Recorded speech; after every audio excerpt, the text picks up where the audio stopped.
여러분, 우리는 보게 되면은 살아가면서 참 내 몸인데도 불구하고 내 마음대로 안 된다라고 하는 이 깊은 한숨을 쉬어본 적이 많이 있었을 것입니다. 우리가 보통요, 이 결심을 우리는 참 잘하는 사람들인데 연초면 어떤 결심들을 하게 됩니까? 우리 젊은 사람들을 보게 되면은 올해는 내가 다이어트를 해가지고 꼭 성공을 해야 되겠다라고 이 다짐을 하게 됩니다. 그런데요, 이 다이어트를 결심을 하고 그날 저녁에 딱 밤 10시가 되면 어떻게 합니까?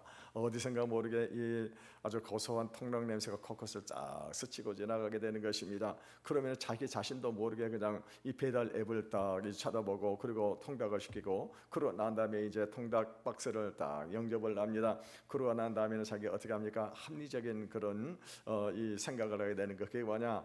통닭은 닭고기는 단백질이라고 하는 것입니다. 단백질이라고 하면서 그러면서 하는 말이 무엇입니까? 잘 먹으면 몇 칼로리? 0칼로리라고. 맛있게 먹으면 0칼로리다.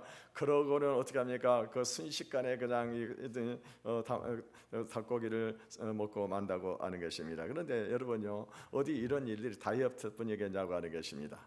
부부간에도 남편은요, 내가 올해는 아내에게 화를 내지 않고 잘해줘야 되겠다. 또 아내도 남편에게는 내가 올해는 남편을 하늘과 같이 받들어야 되겠다라고 이렇게 결심을 하게 된다고 하는 것입니다. 그런데요, 그러고 난 다음에 결심을 하고 난 다음에 남편이 퇴근하고 돌아오는 그 순간, 또 남편도 집에서 와서 보면 양말장이 여기저기 떨어지는 이 모습을 보는 순간에 그 결심이 한순간에 무너져 버리는 그런 일들이 얼마나 많이 있는지 모른다고 하는 것입니다. 여러분, 도대체 우리는 그런 생각을 할 때 저 인간은 도대체 변하지 않는 그런 인간이구나 라고 상대방을 향해서 우리가 얘기를 하게 되는데, 사실 여러분요, 상대방보다 더 중요한 것이 뭐냐? 거울 앞에 서 있는 나 자신의 모습이라고 하는 것입니다. 여러분요, 내가 자신이 변한다고 하는 것이 결코 쉬운 일이 아니라고 하는 것입니다. 여러분, 우리 신앙생활도 마찬가지입니다. 우리가 주일날 아침에 설교를 듣고 은혜를 받았습니다. 그러고 난 다음에는 어떻게 합니까? 이제 찬송을 부르고 그리고 이 교회 밖을 나가게 되는데, 교회 앞에 갑자기 주차장에 누군가가 내 앞에 차를 딱 감막아 놓고 있게 된다고 하면은 어떤 일이 벌어지게 됩니까? 또 운전을 하다가 그리고 신호도 넣지 않고 앞으로 확 기어 들어오는 그런 차를 보게 되면은 순간적으로 그 받았던 은혜 찬송은 사라져 버리고 이 속에서 욱하는 그런 마음이 올라오는, 그것이 바로 우리 인간들의 마음이라고 하는 것입니다. 여러분, 우리 신앙생활도 그렇습니다. 그래서 여러분, 우리가 이런 은혜들을 이 순간적으로 잃어버리게 되면서 이 세상의 염려라든가 물질의 압박이라든가 인간관계의 갈등이라는 파도가 밀려오게 되면은 우리는 또다시 무기력해지게 된다고 하는 것입니다. 예수를 믿은 지 10년, 20년이 되었습니다. 그리고 교회에서 직분도 받았습니다. 그럼에도 불구하고 이 고질적인 죄의 문제 그리고 성격이나 염려의 문제가 도무지 해결되지 않아 가지고 영적인 깊은 피로감 속에 살아가는 사람들이 얼마나 많이 있는지 모르는 것입니다. 여러분, 언젠가 미국의 이 고속도로에서 이 최고급 이 전기 승용차 이 테슬라 자동차가 이 고속도로 한복판에서 멈춰버리는 그런 일이 있었습니다. 이 테슬라, 여러분 우리가 잘 아는 비싼 차인데 이거는 특별히 전기차일 뿐만 아니라 자율 주행 장치가 완벽하게 이 설치가 되어 있는 그런 차였었습니다. 그러니까 이 운전자가 손을 핸들을 붙잡지 않아도 목적지까지 자기가 스스로 이렇게 가는 그런 차였었습니다. 이 차는 고급 시트에다가 완벽한 컴퓨터 시스템까지 갖춘 몇 억짜리 그런 자동차였었습니다. 근데 여러분, 이 자동차가 왜 중간에 갑자기 고속도로 한복판에 서버리냐고 하는 것입니다. 그 이유는 뭐냐? 그거는 다른 것이 아니라 이 배터리가 방전이 되어버리게 된 것입니다. 그러니까는요, 이 배터리가 방전이 되는 그 순간에 이 수억짜리 이 고급 승용차가 고속도로를 막는 장애물이 될 뿐만 아니라 이 충전이 되지 않으면 이것은 완전히 고철 덩어리밖에 되지 않은 그런 일이 벌어지게 된다고 하는 것입니다. 여러분, 마침 많은 그리스도인들의 이 영적인 상태가 바로 이런 방전된 자동차와 같습니다. 여러분, 겉모습은 정말 훌륭합니다.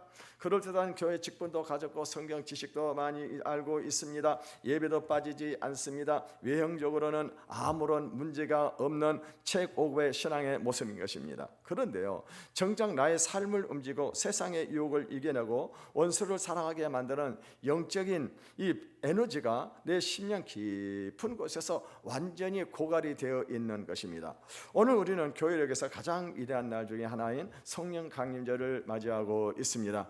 여러분, 성령 강림절이 무슨 의미가 있습니까? 이거는요 예수님께서 제자들을 부활하시기 전에 제자들에게 약속을 하셨습니다. 그래서 이 제자들이 예루살렘 떠나지 말고 그리고 함께 모여 있으라고 할 때, 그때 제자들이 주님의 이 약속의 말씀을 믿고 기다리고 있을 때 오순절 날 바로 이 제자들이 모여 있는 그곳에 하늘에서 불과 같고 바람과 같은 이 엄청난 성령이 그들 심령에 임하게 되어졌다고 하는 것입니다. 여러분, 그런데요, 여러분요, 그동안에 이 성령을 받기 전에 제자들은 어떤 상태에 빠져 있었습니까? 그들은요 예수님과 3년 반 동안의 동고동락을 했었습니다. 예수님으로부터 말씀을 들었습니다. 그리고 예수님의 수많은 기적을 그들은 직접 눈으로 보았고, 그리고 예수님께서 부활하시고 승천하신 모습을 직접 보았다고 하는 것입니다. 그렇다고 한다면요, 여러분, 그런 어마어마한 체험을 했다고 한다면은, 그러면은요 이 사람들 어떻게 할까요? 정말로 능력이 있는, 그런 힘이 있는 그런 그리스도인들이 되어야 할 것입니다. 그런데요, 그런 엄청난 그런 사건들을 목도했는데도 불구하고 그들은 어떻게 합니까? 예수님께서 부활하시고 승천하시고 유대 당국자들이 그들을 잡으려고 할 때 그들은 문을 꼭꼭 닫아두고 그리고 무서워서 벌벌 떨고 있는 그런 모습으로 있었다고 하는 것입니다. 그런데요, 그들이 언제 이 변화가 일어나게 됩니까? 약속하신 성령이 그들의 심령에 임하게 되어질 때에, 그때 그들이 성령으로 충만함을 받게 됐습니다. 성령의 충만함을 받게 되니까 완전히 뒤집어져 버리게 되는 것입니다. 문을 잡아놓고 그리고 무서워 두려워 떨던 이 제자들이 문을 박차고 나가가지고 그리고 세상을 두려워하지 않냐고 담대하게 나가서 복음을 전하게 되는 것입니다. 그러면서 이 사람들이 어떻게 합니까? 바로 세상을 바꾸는 그런 엄청난 그런 이 능력의 주인공들이 될 수 있었다고 하는 것입니다. 그러니까 여러분, 오늘 가장 중요한 것은 뭐냐면, 하나님께서 우리가 이 땅에 살아가면서 이 세상 앞에서 쩔쩔매고 죄 유혹 앞에서 겨우겨우 버티고 패배감에 젖어 살도록 우리를 부르지 않으셨다고 하는 것입니다. 그 약속을 성취하는 유일한 열쇠가 뭐냐? 오늘 여기는 저와 여러분들이 성령의 충만함을 받는 것입니다. 오늘 본문을 통해서 우리는 어떻게 하면 성령을 충만함을 받을 수가 있는가? 그리고 또 이 성령의 충만함을 받을 때 그 유혹은 유익이 무엇인가? 그리고 성령 충만할 때 우리의 삶 속에 어떤 일들이 벌어지는지를 말씀을 통해서 한번 같이 생각해 보도록 하겠습니다. 먼저 우리가 생각해야 될 것이 뭐냐? 우리가 왜 성령의 충만함을 받아야 되냐고 하는 것입니다. 우리가 신앙생활하면서도 반드시 그것도 매일 성령 충만함을 받아야 될 그 이유가 뭐냐? 이 성령 충만은 받아도 되고 안 받아도 되는 그런 영적인 선택사항이 아니라 하나님의 강력한 그런 이 절대적인 명령이라고 하는 사실입니다.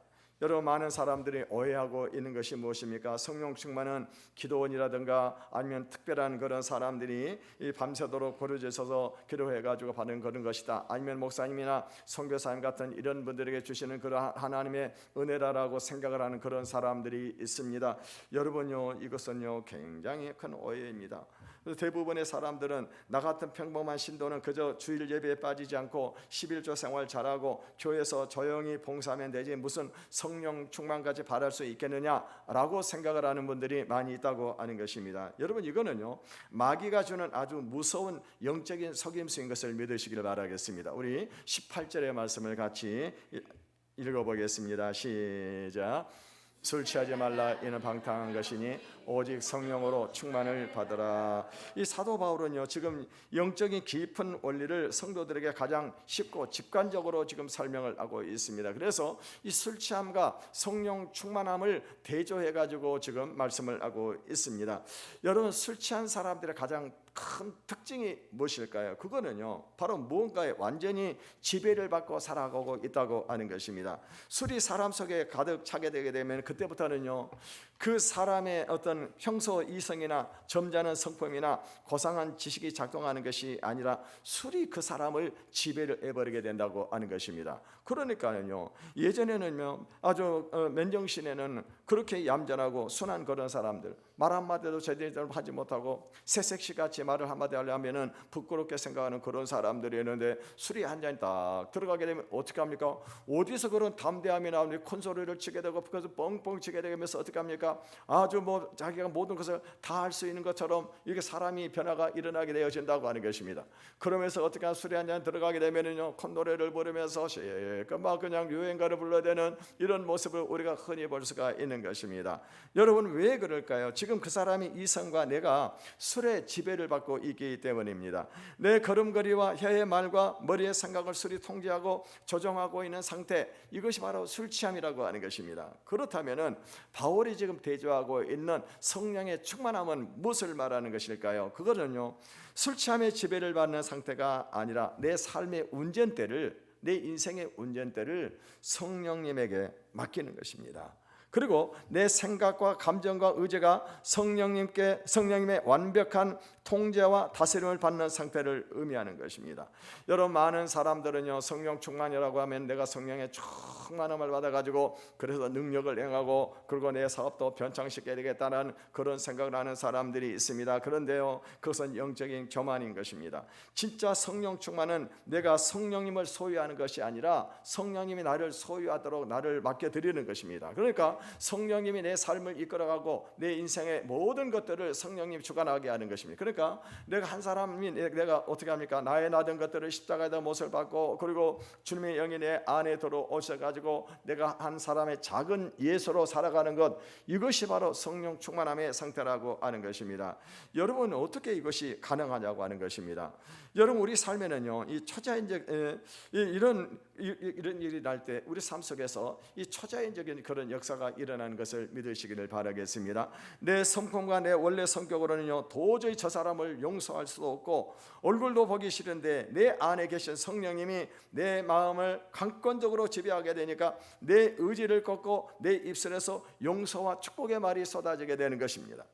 내 환경과 내 경제적인 형편으로는요, 원망과 환심이 나와야 되는 것입니다. 그런데요, 성령님께서 내 영혼의 운전대를 잡고 계시니까 내 깊은 심령 속에서는 감사와 고백과 이 참성이 흘러 넘치게 되어진다고 하는 것입니다.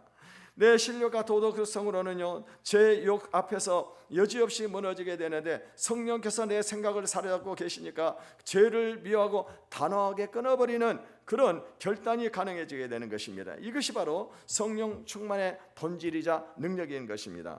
오늘 본문을 원어를 가만히 살펴보게 되면요, 오늘 성령의 충만함을 받아라라고 이렇게 말씀을 하고 있습니다. 여기서 성령 충만함을 받아라라고 하는 말은 받아도 좋고 안 받아도 좋고 그런 선택 사항이 아닌 것입니다. 여기서 성령 충만함을 받으라고 하는 말은 명령어로 되어 있는 겁니다. 명령어로. 그러니까 이거는 선택의 여지가 없이 이 명령어로 되어 있기 때문에 반드시 성령 충만함을 받으라고 하는 하나님의 어명인 것을 믿으시기를 바라겠습니다. 여러분, 우리가 성령으로 충만해서 그래서 충만해야 되는 것입니다. 왜 하나님은 우리에게 이토록 선택의 여지 없이 강력하게 성령 충만함을 명령을 하셨냐고 하는 것입니다. 여러분, 우리가 성령으로 충만해서 그분의 지배를 받지 않으면 우리는 절대로 깨끗하고 공평하고 평화로운 그런 중립 상태에 남아 있을 수 없는 영적인 구조를 가져 있기 때문에 그렇습니다. 여러분, 우리가 물리학에서 진공 혐오의 법칙이라고 하는 것이 있습니다. 여러분, 공기 중에 보게 되면은요, 이 공기 뭡니까? 이런 모든 이런 이 자연계는 텅 비어 있는 공백 상태를 허용하지를 않는다고 하는 것입니다. 예를 들어서 이런 그릇에다가 그릇을 막고 있는 공기를 완전히 빼내버리게 되면 어떤 일이 벌어지게 될까요? 이 빼내버리게 되면 이것이 이 공기가 압력을 가해가지고 공기가 그 안에 채워 들어가려고 하기 때문에 이 그릇이 깨진다거나 아니면 쪼그라들어지는 그런 일들이 벌어지게 된다고 하는 것입니다.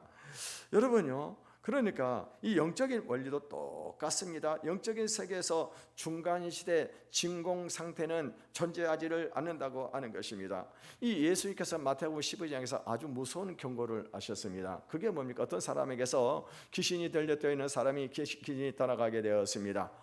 그리고 난 다음 한참 지나고 나서 다봐서 보니까 이 사람이 그 안에 심령이 깨끗하게 청소가 되어 있는 것입니다. 그래가지고 이 귀신이 나갔다가 이 자기가 거처를 찾지 못하게 되니까 다시 그 심령 안으로 들어오게 되는데, 이번에는 누구랑 같이 들어오게 됩니까? 자기보다 더 악한 귀신들을 데리고 들어와가지고 그 속에 꽉 채워져 버리게 되니까 결국에는 어떤 일이 벌어져요? 이 사람이 처음보다도 더 심히 악하게 되어졌더라, 이렇게 성경은 말씀을 하고 있습니다. 여러분, 우리가 죄를 짓지 않겠다고 마음을 착하게 비워두는 것만으로는 안 된다고 하는 것입니다. 주인이 없이 비어있는 그 심령은 사탄의 가장 좋은 먹잇감이 되고 마는 것입니다. 우리 영혼도 마찬가지입니다. 내가 매일 성령의 은혜로, 성령의 통치로 내 마음을 채우지 않으면은 내 마음은 가만히 있는 것이 아니라고 하는 것입니다. 여러분, 세상의 타락한 문화가 내 귀과 눈을 통해서 사정없이 내 마음의 자리를 차지해버리게 되는 것입니다. 그리고 내 안에서 끊임없이 솟아오르고 있는 그런 육체적인 그런 정욕과 시기라든가 질투라든가 이런 것들이 내 마음의 의자를 딱 장악을 해버리게 되는 것입니다. 이 공중권세 잡은 사탄 마귀가 넣어주는 불안과 염려와 음란과 거짓의 생각들이 내 영혼의 진공 상태를 사정없이 비집고 들어와서 나를 지배를 해버리게 된다고 하는 것입니다. 그리고 우리가 죄를 지는 이유가 뭘까요? 성령으로 충만하지 않기 때문에, 이 비어있기 때문에 밀려오는 죄의 압력을 견디지 못하고 우리가 무너져 버리는 것입니다. 그러므로 영적인 전쟁터 같은 이 험한 세상에서 우리가 하나님의 거룩한 백성의 이 정체성을 지키고 승리하기 위해서 이 성령 충만은 그냥 어떤 생존의 문제가 아닌 것입니다. 이 생존의 문제가 되는 거예요. 이거 고급 옵션이 아닌 것이, 반드시 우리는 성령 충만함을 받아야 된다고 하는 것입니다. 오늘 성령 이 강림절을 맞이해서 오늘 여러분 안에 정말 이 성령 충만함의 역사가 일어나기를 바라겠습니다. 내 몸과 마음을 온전히 성령의 강물에 집어넣으시기를 바라겠습니다. 그럼 늘 기도하십시오. 하나님, 나에게 성령을 부어 주시옵소서. 내 인격을 지배해 주시고 내 삶의 주인이 바로 주님이 되어 주셔서 내가 한 사람의 작은 예수로 살아갈 수 있게 해달라고 기도하시기를 바라겠습니다. 우리가 내 고집과 자아를 내려놓고 성령님께 삶의 모든 영역을 맡겨드릴 때 어떤 변화가 일어나게 될까요? 이 첫 번째는요, 환경을 초월하는 초자연적인 기쁨과 감사가 회복이 됩니다. 우리 19절에서 20절을 같이 읽어보겠습니다. 시작. 시와 찬송과 신령한 노래들로 서로 화답하며 너희 마음으로 주께 노래하며 찬송하며 범사의 우리 주 예수 그리스도의 이름으로 항상 아버지 하나님께 감사하며. 여러분, 성령이 충만하면은요, 내 주변의 문제나 환경이 당장 변하기 전에 그 환경을 바라보고 있는 내 마음의 변화가 먼저 일어나는 것을 믿으시기를 바라겠습니다. 여러분, 우리가 세상이 주는 기쁨은요 철저하게 조건적입니다. 그래 돈이 있어야만이 우리가 기쁘고, 그리고 건강에 감사하고, 우리 자녀들이 난 다른 사람들도 앞서가야 우리가 이 기쁘게 생각을 하게 될 것입니다. 조건이 사라지게 되면은요 기쁨도 순식간에 싱그루처럼 사라지게 됩니다. 그런데 성령이 주시는 기쁨은요 환경의 지배를 받지 않고 초자연적인 기쁨을 우리에게 준다고 하는 것입니다. 여러분, 우리가 사도행전 16장에 보게 되면 우리가 너무나 잘 아는 내용이지만은 이 사울과 실라가 이 복음을 전하다가 그리고 매를 맞고 감옥에 갇히게 되어졌었습니다. 그런데요 이 두 사람이 어떻게 합니까? 그렇게 매를 맞고 몸에 피가 흐르고 있는 그런 상황인데도 불구하고 그 어두운 감옥 안에서 하나님을 찬양하고 하나님께 기도를 하더라고 하는 것입니다. 어떻게 해서 이런 일이 벌어질 수 있냐고 하는 거예요. 그거는요 바로 그가 서 있는 상황 속에서 척박한 환경보다는요 그들의 심령을 가득 채우고 있었던 성령의 위로와 기쁨이 훨씬 컸기 때문에, 그렇기 때문에 그들은 그런 환경을 이겨내버리게 되는 것입니다. 여러분, 바다 깊은 곳을 다니는 잠수함 있잖아요. 잠수함. 여러분, 잠수함을 보게 되면 바다 깊은 저 심해까지 깊은 곳에서 잠수함이 이렇게 이동을 하게 되는 것을 볼 수가 있습니다. 그런데 여러분, 이 바다 심해 깊은 곳에는요 이 압력이 어느 정도, 물의 압력이 어느 정도느냐, 수백 톤이라고 그런다. 수백 톤. 그 수백 톤의 압력이 잠수함을 누르고 있는 것입니다. 그런데 그 잠수함이 그 수백 톤 압력 속에서 쪼그라들지 아니하고 그리고 형태를 유지하고 있는 그 이유가 뭐냐? 철판도 강한 철판을 사용하게 되겠지만은 그 잠수함의 그 수압을 이겨낼 수 있는 내부의 압력, 잠수함에는 내부의 압력, 이걸 높여줬기 때문에 그래서 찌그러지지 않고 이 잠수함이 바닷속 깊은 곳에서 활동을 하고 다닌다고 하는 것입니다. 여러분요, 우리 인생도 마찬가지입니다. 우리가 살아가는 이 세상은 사방에서 우리를 압박을 하고 있습니다. 물질의 압박, 질병의 수압, 인간관계의 스트레스가 우리를 사정없이 짓누르고 있습니다. 여러분, 이것을 내 힘과 내 성품으로 이것을 버티려고 하게 되면요, 뼈가 으스러지고 마음이 찌그러져서 우울증이 오고 절망에 빠지게 될 것입니다. 그런데요, 내 안에 성령으로 충만하게 되면은, 내부의 이 압력이 높아지게 되면은 세상 수압보다도 어떻게 합니까? 우리 안에 있는 이 성령의 충만하게 하게 되면은 이런 모든 것들을 이겨내 버리게 된다고 하는 것입니다. 그래서 우리는요, 외부적인 환경에 따라서 우리가 삶이 변화되는 것이 아니라 우리 안에 성령으로 충만한 그 모든 그런 것들이 우리 그런 것들을 이겨내고 우리가 날마다 주님을 찬양하며 하나님께 주신 사명을 감당하며 살아갈 수가 있다고 하는 것입니다. 둘째는요, 죄를 이기고 거룩한 삶을 살 수 있는 이 권능을 주시는 것입니다. 우리 사도행전 1장 8절을 읽어보겠습니다. 시작. 내게 임하시면 내가 권능을 받고, 성령이 우리에게 임하게 되면은 가장 먼저 주어지는 것이 뭐냐? 우리에게 권능을 받고라고 말씀을 했습니다. 이 권능이라고 하는 헬라어 단어는 드나미스라고 하는 단어를 사용하고 있습니다. 이 드나미에서 나오는 단어가 뭐냐? 다이너마이트가 여기서 나온 거예요. 여러분, 큰 바위 덩어리를 폭발을 시키거나 아니면 산을 무너뜨리고 있는 힘이 어디서 나옵니까? 이 다이너마이트를 설치하게 되면 이거 폭발력이 가가지고 그 엄청난 바위들이 터져버리는 그런 일들이 벌어지게 되는 것을 볼 수가 있습니다. 여러분요, 이것이 바로 이 성령 충만은 내 힘으로 도저히 제어할 수 없는 이 죄의 결박을 단번에 폭파해버리게 되는 하늘의 강력한 에너지라고 하는 것입니다. 우리가 아무리 도덕적으로 살려고 결심하고 수많은 종교적인 훈련을 해도요, 내 안에 있는, 내 피 속에 흐르고 있는 이 뿌리 깊은 이 중독의 문제, 분노라든가 혈기, 또 이 음란과 미움, 염려의 어떤 그런 쇠사슬을 내 의지의 힘으로는 절대로 끊을 수가 없다고 하는 것입니다.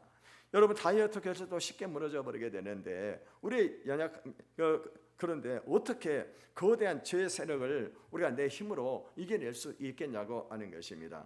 여러분, 지구상에 있는 모든 존재는요, 강력한 그런 이 중력의 법칙 아래서 우리가 이렇게 아래에 살아가고 있습니다. 중력의 법칙이 무엇입니까? 물건을 던지면 무거운 것은 반드시 밑으로 떨어지게 되어 있습니다. 그리고 우리가 모든 것은요, 가만히 서 있는 것이 아니라 나중에는 다 주저앉아 버리게 된다고 하는 것입니다. 제가 언젠가 군대에서 술을 먹을 때는 술을 먹고 보철금을 쓰고 있는데 술을 딱 먹고 있으니까는요, 보철금을 쓰니까 앉아 있고 싶더라고요. 그러니까 앉았습니다. 앉아가지고 있다 보게 내가 눕고 싶더라고요. 그래서 사람들도 없는가 싶어가지고 누웠습니다. 누웠는데 나중에 보니까 누가 발로 툭툭 저를 치는 거예요. 잠이 들어버린 거예요. 잠이. 보초병이 잠들면 되겠습니까?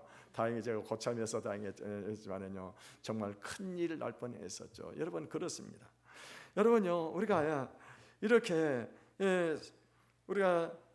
우리 인간은 이 세상의 모든 것들은 이 중력의 법칙 아래서 다 움직여 그렇게 살아가고 있는 것입니다. 그런데 여러분요, 하늘의 거대한 전보 비행기를 보십시오. 비행기 안에 보통 보게 되면 큰 비행기 한 500~600명이 타고 가는 것 같더라고요. 500명이 그 전보 비행기 같은 거요. 그렇게 무거운 비행기가 어떻게 이 중력의 법칙을 이기고 하늘을 날 수 있겠냐고 하는 것입니다. 여러분, 그런 무거운 것이 하늘을 날려고 그러면 끝없이 밑에는 당기는 힘이 있어가지고 땅에 떨어뜨리려 하게 될 것입니다. 그런데 어떻게 해서 그 비행기가 그 하늘을 나느냐고 하는 거예요. 그거는 뭐냐면 앞에 있는 강력한 엔진이 어떻게 하면 앞에서 끌어주고 그 뒤에 하면서 밀어주게 되니까, 그러니까 양력의 법칙이 작용을 하게 되는 것입니다. 이 양력의 법칙이 바로 하늘을 날아가게끔 만드는 거예요. 그 무거운 덩치 비행기가 그 하늘을 날아가 버리게 되는 것이라고 하는 것입니다. 여러분요, 성령의 충만은 바로 이 영적인 양력의 법칙입니다. 내 안에 죄의 증력이 여전히 나를 바닥으로 당기게 있지만은 내 안에 임하신 성령의 권능, 그 듀나미스가 강력한 양력이 되어 가지고 나를 거룩한 것으로 밀어 올려주게 된다고 하는 것입니다. 그래서 내가 죄를 이기고 공중으로 날아오르는 삶을 살 수 있는 것입니다. 내 노력으로 거룩해지려고 하는 그런 애쓰는 고행의 종교 생활이 아니라 성령의 권능에 사로잡혀 가지고 죄를 이기고 거룩하게 살아내는 영적인 그런 유익을 우리가 누릴 수 있다고 하는 거예요. 세 번째는요, 나 중심의 삶에서 벗어나서 예수 그리스도의 신실한 증인이 될 수가 있는 것입니다. 여러분, 성령 충만을 받으면 사람들이 담대해집니다. 겁이 많던 그런 사람들이 겁이 없어지게 되는 것입니다.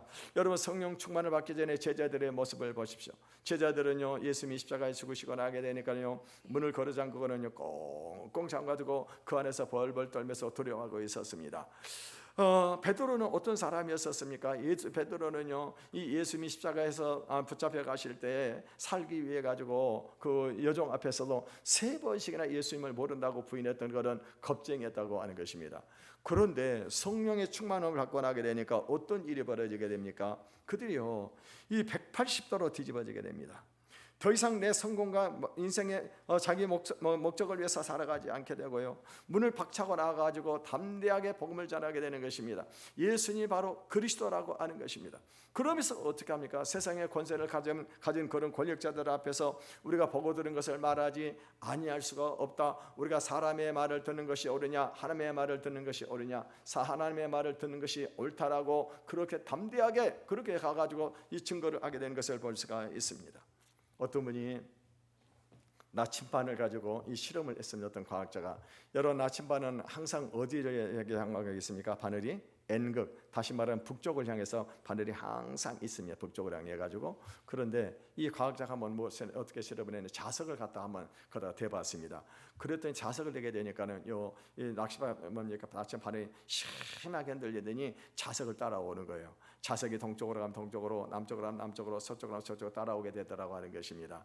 여러분요, 우리 인생이 그렇습니다. 여러분, 우리는요, 이 세상에 우리가 성령으로 충만하지 않으면 세상의 유혹을 이기지 못해요. 마치 자석같이 세상의 유혹이 우리를 끌어당기는데 우리가 어떻게 이겨내게 되고, 우리 생각으로는 그러면 안 된다고 하는 거 알고 있습니다. 성경을 통해서 우리가 배웠습니다. 근데 절대로 못 이겨요. 그런데 이 자석의 힘을 이길 수 있는 것이 뭐냐? 그건 어떻게 하게 되냐? 그것은 강력한 전기를 갖다가 이 전기를 갖다가 나침반에 대가지고 여기서 강한 자성이 나오게 하는 것입니다. 강한 자성이. 그러게 되면 어떻게 합니까? 이 강한 자성이 있기 때문에 자석을 갖다 대도 움직이지 않고 어떻게 해요? 항상 북쪽만 바라보게 된다고 하는 거예요. 항상. 여러분, 성령 충만이 무엇입니까? 내 영혼의 하늘에 이 고압 전류가 흐르는 거예요. 고압 전류가. 이 성령 충만을 받으면은 내 영혼이 그리스도에게 반응하는 영적 자성을 가지게 되어진다고 하는 것입니다. 그러니까 아무리 돈으로 유혹을 하고 위협으로 협박을 해도 더 이상 이리저리 흔들리면서 끌려다니지를 않는 것입니다. 내 눈과 내 삶의 나침반은 오직 한 분 구원자이신 예수 그리스도만을 바라보게 되어진다고 하는 것입니다. 여러분, 성령 충만은 비겁한 자를 담대한 순교자로 만드는 것입니다. 무기력하게 내 안위와 성공만 챙기던 인생을, 세상을 변화시키고 영혼을 구원하는 위대한 예수 그리스도의 증인으로 만들어버리는 것입니다.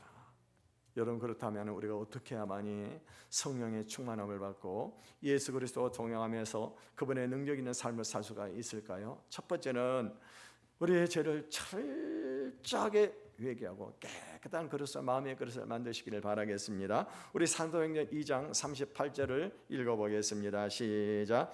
너희가 회개하여, 2장 38절 없습니까?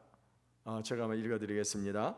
너희가 회개하여 각각 예수 그리스도의 이름으로 세례를 받고 제 사함을 받으라. 그리하면 성령의 선물을 받으리라. 회개하여 예수 그리스도의 이름으로 세례를 받고 제 사함을 받으라고. 여러분, 우리가 성령 충만함을 받기를 원한다고 하면 우리가 어떻게 합니까? 철저하게 죄의 문제를 회개됩니다. 죄를 멀리해야 되는 것입니다. 여러분, 우리 안에는요 끊임없이 죄가 솟아올라요. 끊임없이 죄가 솟아올라. 미움과 시기와 질투와 음란과 부도덕과 거짓과 이런 이 죄악들이 끊임없이 우리에게 솟아오르고 있다고 하는 거예요. 가만히 있으면은 여러분, 그럴 때 우리가 어떻게 됩니까? 우리는 매일매일 삶 속에 하나님 앞에 그런 생각이 끌어올 때마다 우리 하나님 앞에 회개하면서 기도를 해야 되는 것입니다. 그래서 우리의 영적인 상태를 깨끗하게 하시길 바라겠습니다.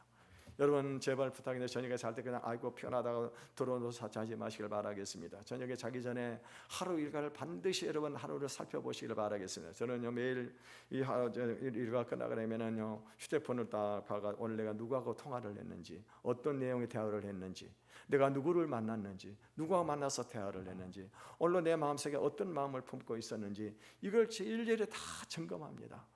그래서 혹시라도 내 마음속에 누군가를 미워하는 마음이 있다면 하나님 제가 미움의 마음을 품었습니다. 하나님 제 마음을 바꿔주시 용서해 주시옵소서.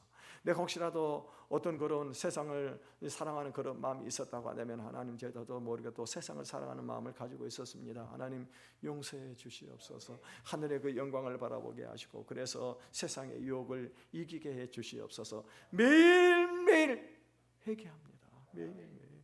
그래서 여러분 우리의 심령을 깨끗하게 만드시기를 바라겠습니다. 두 번째는요, 우리가 성령 충만을 사모하고 그런 모이기를 힘쓰고 부르짖어서 간절히 기도해야 됩니다. 우리 14절 읽어보겠습니다. 14절 시작. 여자들과 예수의 어머니 마리아와 예수의 아우들과 더불어 마음을 같이하여 오로지 기도에 힘쓰니라. 이 마가의 다락방에 모였던 이 120여 명의 성도들은요 예수님의 약속을 붙잡고 함께 모여서 열흘 동안 오로지 뭐 했다고요? 기도에 힘쓰더라. 기도에 힘쓰더라. 여러분 이 성령 충만하면요 사모하는 자의 몫입니다. 그러니까 내가 사모해야 돼요. 하나님 내가 성령 충만 주세요. 내가 예수 믿어도 성령 충만하지 않으면은 그러면은 세상의 유혹을 이길 수 없습니다. 그러니 하나님 나에게 성령 충만함을 주세요. 사모하면서 기도하시기를 바라겠습니다. 그래서 어떻게 해요? 여러분 기도의 자리로 나오시기를 바라겠습니다. 오늘 성경에 보니까 모여서 기도할 때 다른 방법은 없습니다. 세상에 가서 TV에 아무리 앉아 있어도 여러분 성령 충만하지 않습니다. 함께 모여서 사모함으로 뜨겁게 기도할 때 그럴 때 성령이 우리에게 충만함을 부어주시게 된다고 하는 것입니다. 오늘 누가복음 11장 13절도 읽어보겠습니다. 시작. 너희가 악할지라도 좋은 것을 자식에게 줄 줄 알거든 하물며 너희 하늘 아버지께서 구하는 자에게 성령을 주시지 않겠느냐. 이 예수님께서 하시는 말씀은 너희가 악한 자라도 자식에게 좋은 것을 줄 줄 아는데 하물며 하늘에서 너희가 아버지께서 구하는 자에게 무엇을 주신다고요?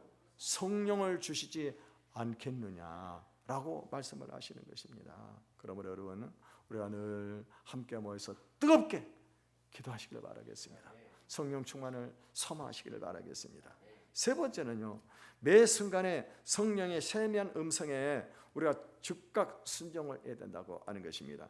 중요한 것은요, 성령의 충만은 단 한 번의 이벤트로 끝나는 것이 아닙니다.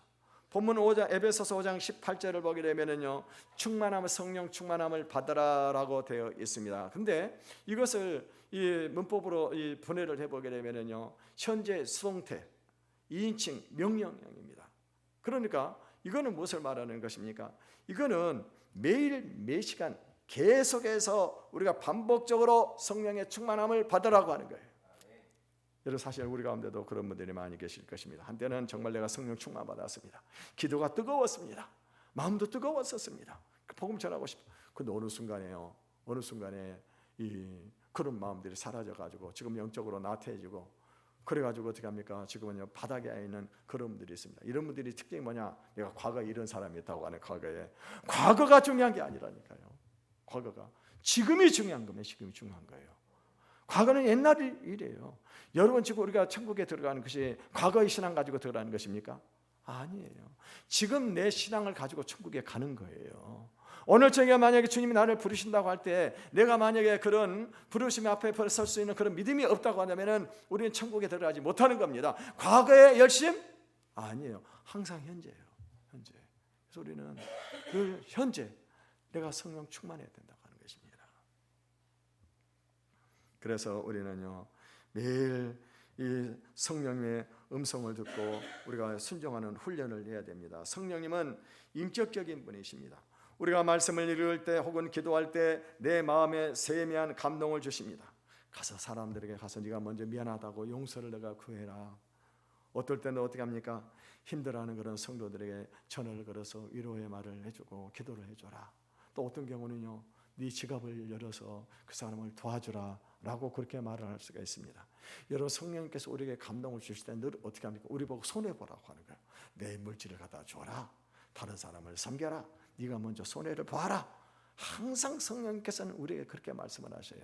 그런데 그것이 싫어가지고 내 자존심을 앞세우고 성령님의 음성을 순종하지 않으면 어떻게 될까요? 성령님이 소멸되는 걸 믿으시길 바라겠습니다.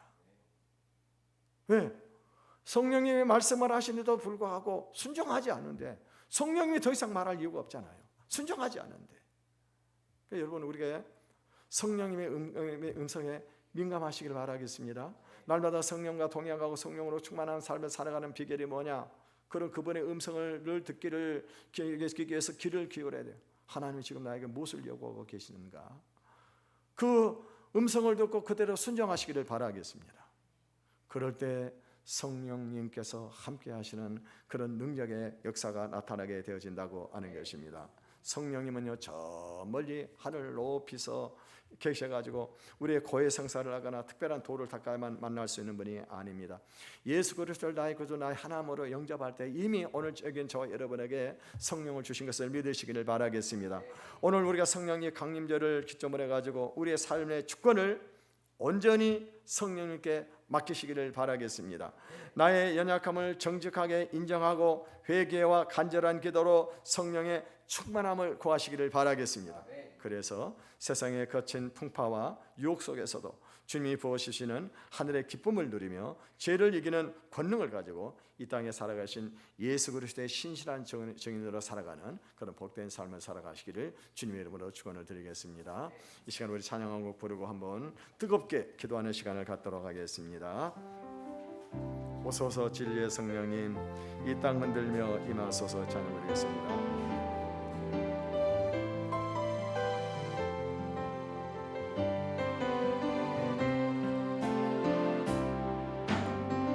오소서 진리의 성령님, 이 땅은 들며 임하소서. 거짓과 탐욕 죄악에 무너진 우리 가슴 참게 하소서. 오소서 은혜 성령님, 하늘 가르고 임하소서. 거룩한 불꽃 하늘로서 임하사 타오르게 하소서. 주 영광 위에 응의 불길 타오르게 하소서. 주님의 말씀 이 땅 새롭게 하소서. 은혜의 강물 흐르게 하소서. 성령의 바람 이 땅 가득 불어와 이 노림은 주 순결한 백성. 주의 영광이 이제 일어나 열망을 치유하 행진하는 영광의 그날을 주소서. 부흥의 불길 타오르게 하소서. 부흥의 불길 타오르게 하소서. 진리의 말씀 이 땅 새롭게 하소서. 은혜의 강물 흐르게 하소서. 성령의 바람 이 땅 가득 불어와 이 노리는 주의 성결한 백성. 주의 영광 위에 이제 일어나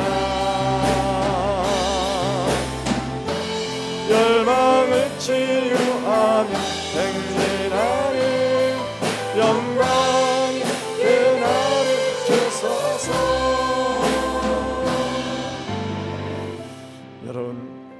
우리가 성령의 충만을 받지 않으면은 절대로 세상의 유혹을 이길 수가 없습니다.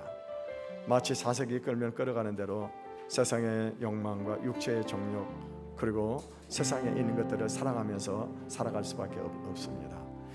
요한일서에 이 세상이나 이 세상의 것들을 사랑하지 말라. 이 세상을 사랑하면 하나님의 사랑이 그 안에 있지 아니하다고 말씀하셨습니다. 여러분, 우리가 성령 충만함을 받기를 원하십니까? 받아야 돼. 마음은 그런 생각이 있죠.